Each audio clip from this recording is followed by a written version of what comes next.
আসসালামু আলাইকুম আমার প্রিয় ভাই ও বোনেরা। আমার জীবনটা হলো একটা কাগজের নৌকার মতো। কাগজের নৌকা বানিয়ে যদি আপনি পানিতে ফেলান কিংবা নদীতে ফেলান, অল্প কতটুকু গেলেই কিন্তু এটা ডুবে যায়। ঠিক আমার জীবনটাও এরকম। খারাপ সময় যে শুরু হয়েছে শেষ হবে কবে আল্লাহ পাক জানে। তো আমি কিন্তু অনেক পরিশ্রম করি, কষ্ট করি, ছেলে মেয়ে নিয়ে জানি ভালো সুখে শান্তিতে থাকতে পারি। আমার ব্যাপারে অনেকেই জানেন, আবার অনেকেই জানেন না। যারা জানেন অন্ততপক্ষে তারা কোনো কটু কথা বললেন না। সবাই চায় ছেলে মেয়ে নিয়ে ভালো থাকতে, ওদের একটা ভালো পরিবেশ দিতে। আমরা যারা মধ্যবিত্ত লোক আছি তারা কিন্তু কারো কাছে হাতও পাততে পারি না, যেহেতু দেবে না।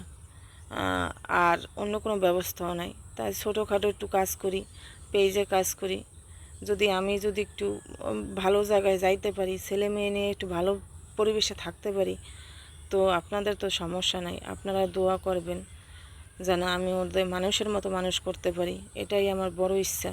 মানুষের অনেক শখ থাকে, কিন্তু আমার শখ এই একটাই, কারো কাছে যেন হাত না পাতা লাগে, নিজের ইনকামের টাকায় জানি চলতে পারি। আর হাত পা সুস্থ অবস্থায় জানি আল্লাহ পাক নিয়ে যায়।